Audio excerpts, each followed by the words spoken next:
Russia's crisis continues to drag on as they feel the effects of a declining oil price and the Western sanctions. Today we will talk about, is Saudi Arabia working with the US to crash Russia's economy? You came here for the truth, so let me unveil that for you. Let's get into this right away, how Russia's inflation rate exceeded 10% for the first time in more than 5 years, spurred by sanctions and the worst ruble collapse since 1998. Let's get into this first.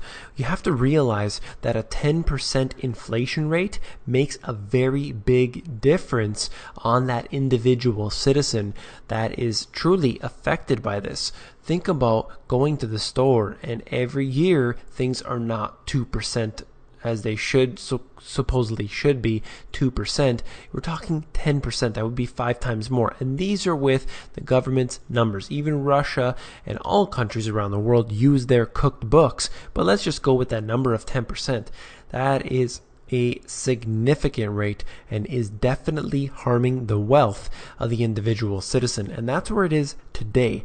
What will it be 3 months from now? What will it be 6 months from now? And that only time will tell. And also they're continuously mentioning that this is the worst collapse since 1998. That's when they had to default on their debt. That is essentially claiming bankruptcy. They do not want to have to go through this again. Of course, they're in a different position than they were back then. Definitely more partnership with China. We saw how China wants to help them out through this crisis. I got into that in other videos. So let's keep our eyes on this. They said this: consumer prices increased 10.4% this year, and the Federal Statistics Service in Moscow said today in an emailed statement, prices grew 0.9% in the week through that date, the most since April 2009. Now this is important because you need to understand, when you look at a country that is experiencing a hyperinflation, right now there are many countries experiencing very high rates of inflation or hyperinflation, and you look at what that does to the individual citizen, it is absolutely really bothersome to them when they are unable to invest. Businesses can't open up. You have a real big mix up in the environment, and this is not good for them in general, for the people, for the businesses, and the nation as a whole. But it affects the individual worse than it does the country or that government. And then right here, just wanted to get into basically the price growth compounded by the effects of a ban on imports of some foods imposed by Putin in retaliation for the sanctions on the US. And then they went to a 10% inflation rate. I want to connect that in to what we were warning about previously. Russian President Vladimir Putin has ordered his government to curb rising vodka prices. This is out of the BBC. And this is what we're talking about when we have capital controls, wage control, price controls, all of these sort of controls that they put in place for whatever reason.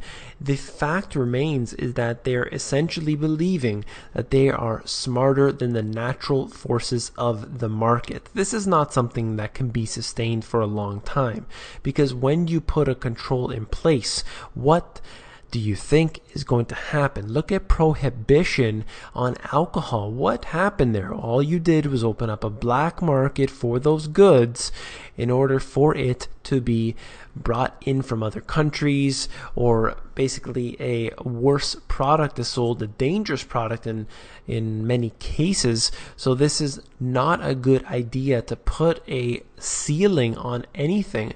If a individual commodity is too expensive, people will not buy that commodity. They will simply choose to replace it with something else. And all that's going to do is put out the farmers of that particular commodity, or the miners, or whoever it might be. You need to realize that people will make the choices based on the income that they have. If they can't afford something, then they're not going to buy it. If they have to go out and businesses are forced to pay a certain wage for people, or they're just going to have to fire people in order to stay in business. This is really a capitalist environment no matter where you live, and people or businesses are worried about their profits above all else. In my book, I talked about the oil shocks that were in the 70s, and I basically said that unrest in the Middle East promoted fear that the precious energy source would not be able to flow toward the West. As a result, oil prices quadrupled and had further negative effects on the economy. Now, this is loosely connected into what I'm speaking about today. I just wanted to show you how important oil prices are, and a shortage, or even the threat of a shortage, could mean the quadrupling in a price. We've seen it happen before. It could happen now. But what happens when there's a glut?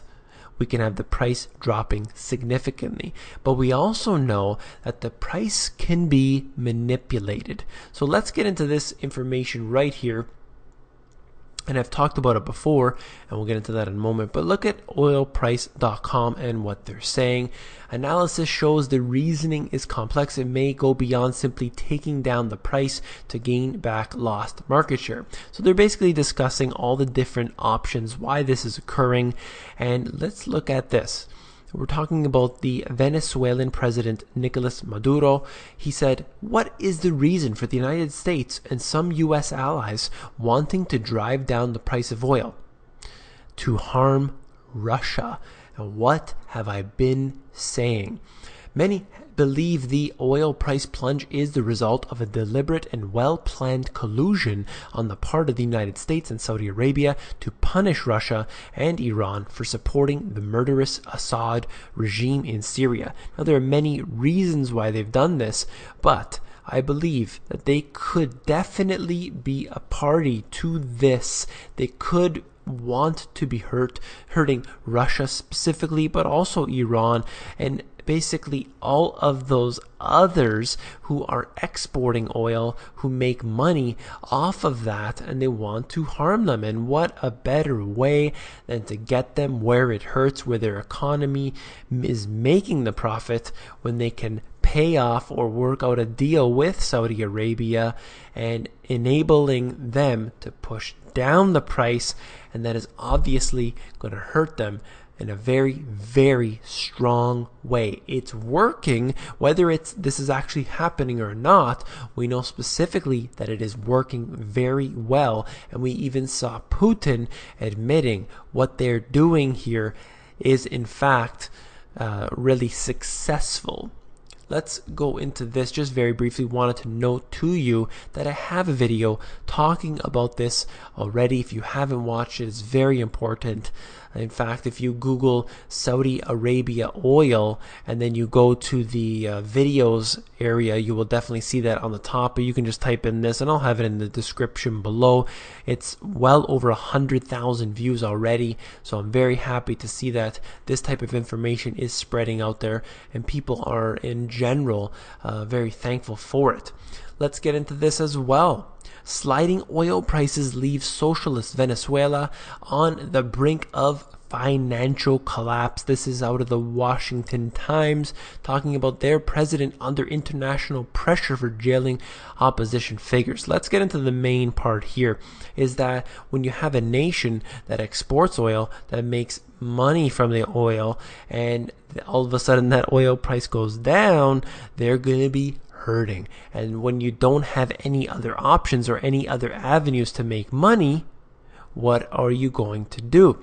Well, you're going to have to really extend yourself out and go to extreme measures.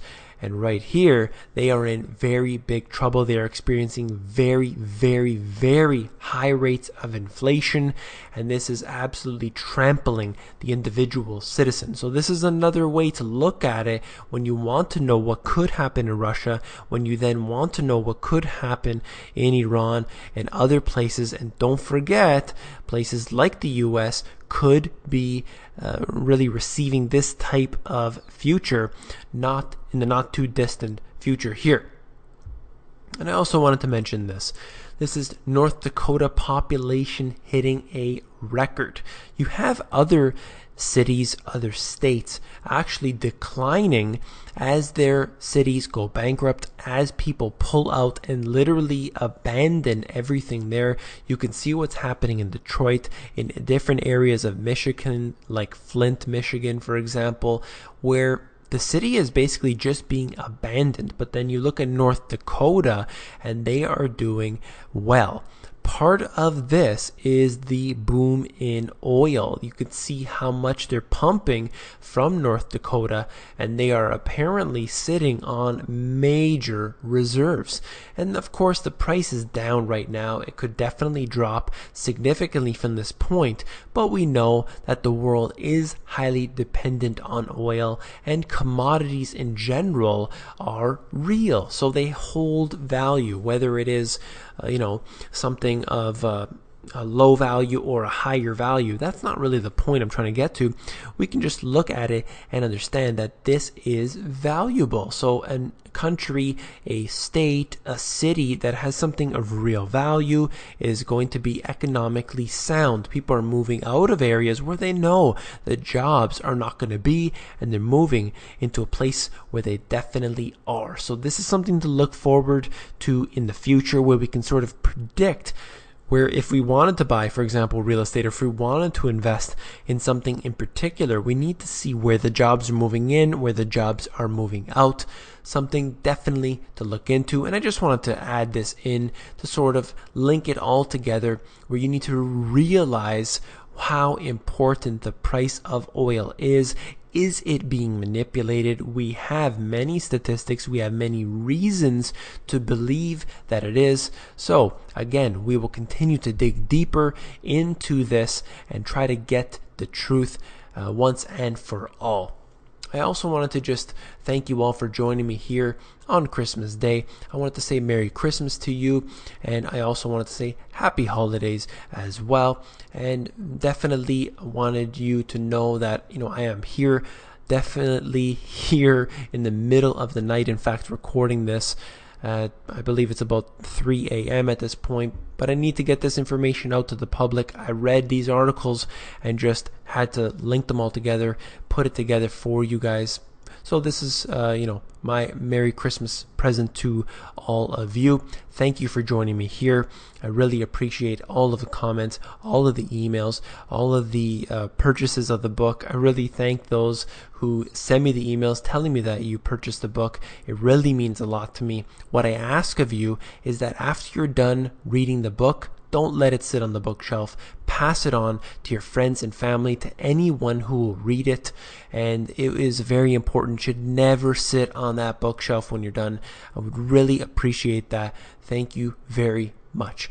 Don't forget to become an insider. The Insiders is where I give out all my best intel for free. That's available at themoneygps.com. Just scroll down to the bottom, fill in your email address, and you get occasional emails from me with good, short, concise info.